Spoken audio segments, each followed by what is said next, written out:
This is the Boba Fett Starship Microfighter, based on the Slave One first seen in The Empire Strikes Back, piloted by quite possibly the coolest dude in Star Wars. And I'm sure like many other fans and even people watching this video, Boba Fett was my first favorite Star Wars character. His outfit and the gear he was wearing was infinitely cooler, even standing next to people like Darth Vader. And over time his outfit has changed, but he's remained my favorite, and I think I have 7 videos on the channel based on Boba Fett. And today is going to be no different. Using 2 copies of Boba Fett's newest microfighter, we're going to create the 8th video based on Boba Fett on this channel, and today I present to you Boba Fett's Escape Pursuit Fighter. Now immediately some of you guys might notice that this vehicle has a rather interesting design for a human pilot. With the 2 windscreens on either side, I know it looks like it wouldn't make sense, but it's the Star Wars universe, so I'm going to imagine that the ship is going to help out with the piloting a little and make up for the loss in his view. But getting up to the ship, more specifically starting up with the front, we've already covered that we have both the windscreens on either side for our main cockpit area. And the windscreens sit just perfectly behind this piece up front that lets you put studs on the side. When you're closing it, you do have to use a little pressure to get it behind that brick. But as far as I can tell, it's not an illegal technique because there's still a smidgen of space in between them. So that little bit of space leads me to believe that despite me pressing it in and having to click it in, this isn't an illegal technique. The windscreen still fits in there just perfectly. I would think that the only illegal maneuver is actually putting pressure on the windscreen to get it behind that brick. However, if you do like to be extra careful with your Legos, you don't have to press the windscreens in. You can actually leave it just sitting just outside that little brick, and it leaves a tiny gap, but overall from the outside, it remains pretty much the same. But now that we have these windscreens open, let's go ahead and take a peek at the little setup that Boba Fett has in there, and as you can see, it's rather cramped getting in or out of this craft. So I'm going to go ahead and take off some of these side cannons so we can get into the cockpit just a little bit easier and see what's going on in there. So as you can see, we have Boba Fett leaning completely back, which doesn't really make sense, but in universe, if this was a real ship, he would be sitting in more of a position that an F1 driver is sitting in, which is essentially laying down, but they are facing forward and can see directly in front of them. They're not going to be laying down like Boba Fett is right here. However, inside you might notice that this Boba Fett minifigure is actually quite bare, and he doesn't have any of his accessories. And I know it's a little unfortunate constantly having to strip minifigure gear off of them to fit them inside their vehicles, but luckily you bought 2 copies of this set, so you can have one version of Boba ready to pilot his ship, and then another one ready for ground combat with all of his gear. These microfighter sets don't come with any control panel pieces or any pieces that really resemble controls, so inside is pretty bare, just the 2 studs at the front that allow Boba Fett to connect and then lay back to fit inside the cockpit. So we'll go ahead and slide him back in there, and it's pretty easy to get him in. You just have to stud down on those front legs and then close up the windscreens, and then you're all good to go. Now that we're done with the cockpit, we'll continue down the side of the ship, and now we get onto that area where I actually peeled off those blasters. And interestingly enough, these blasters were not actually part of the original design. On these 2 empty studs here, I was actually utilizing a 1x2 gray cheese slope, and I think it fits perfectly because it matches the height of these little indents on the side here. However, despite looking really clean and lining up just perfectly with these pieces behind it, unfortunately with those cheese slopes on there, there's no more weapons on the ship. So after I finished up building and realized that, I decided I could take off those cheese slopes, and I quickly built these little blaster assemblies, and they fit just perfectly on these slope bricks. Despite that little Technic pin sticking in the back there, it doesn't seem to be illegal because this little bracket fits just right around it. But now we've got some blasters reattached so Boba Fett can properly fight his enemies and chase them down. Moving just behind the blaster area, we have this little cavity that leads into the engines. I don't really know what this is for, but I think it looks pretty cool, especially seeing some of that engine detail and the orange coming through. But speaking of the engines, let's go ahead and flip it around back and we can get a better look at the setup that propels this craft. So on either side of the ship, we have 2 little engine pods with the main engine being down the middle. The main engine is rather straightforward with just 2 1x2 transparent orange pieces to make up the engine and its thrust. And then the 2 side pods is where it gets a little bit more interesting with a little bit more greebling and detail. So starting on the outside of these engine pods, these little radar dishes are not actual engines or thrusters of any kind. This is simply a little bit of greebling. And then just in between those 2 angled plates, you can see the orange transparent piece coming through, and that's where the exhaust is for both of these engines here. However, these little rounded pieces with the bars sticking out are little extra thrusters for a little bit of added maneuverability.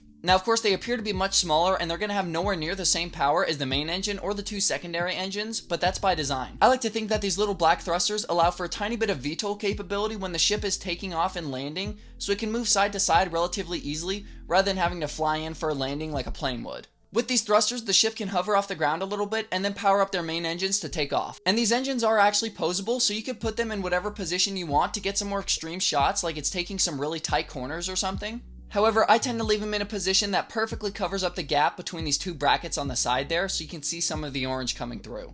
On the underside of the ship, there's nothing really spectacular. I did plate it up and try and make it look semi-pretty, and then I used these little angled pieces on the bottom just because I had the studs available. Then heading back up towards the front, we have another one of these smooth pieces that makes out the nose, and then we can head up top and then down the middle of the ship, which we haven't taken a look at yet.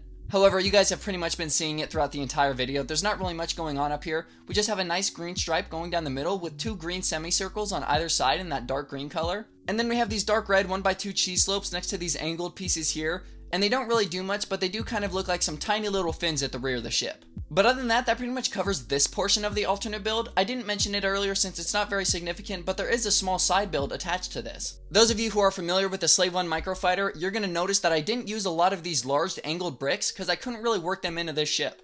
Now this ship wasn't actually planned going into the alternate build. I didn't know what I wanted to make, I wasn't familiar with the pieces that this set came with, and I was a little worried that I wouldn't have the pieces I need to make a good alternate build. However, ultimately, I think I ended up with a good product, minus using some of these large sloping pieces here. So in order to make use of every piece on the set, I created this small little defensive position for Boba Fett. Now there's not really much to go over on this defensive position. I actually wasn't able to work in every single extra piece. I believe these are the only 3 leftovers that I have. And sure, I could slap them on somewhere, but I thought that would make it look ugly. Not that this thing looks exceptionally pretty, but I did want it to look its best.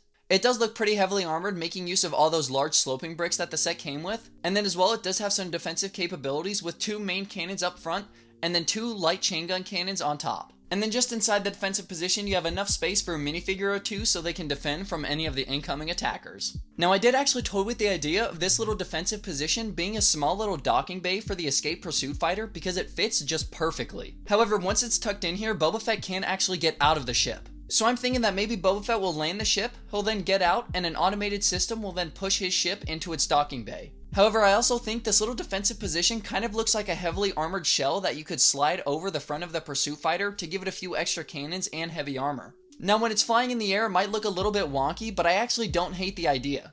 So of course you guys can choose whatever you want it to be. You could have it be a simple little defensive position, or you could go for the docking bay route where the ship gets parked here when it's not in use. Or you could go even further with that and make it seem like it's a heavily armored shell that gets attached to the front of the ship to make it even meaner and more powerful. So I guess there's a little modularity with this, making the choice all yours. And with that, that pretty much covers the entire alternate build.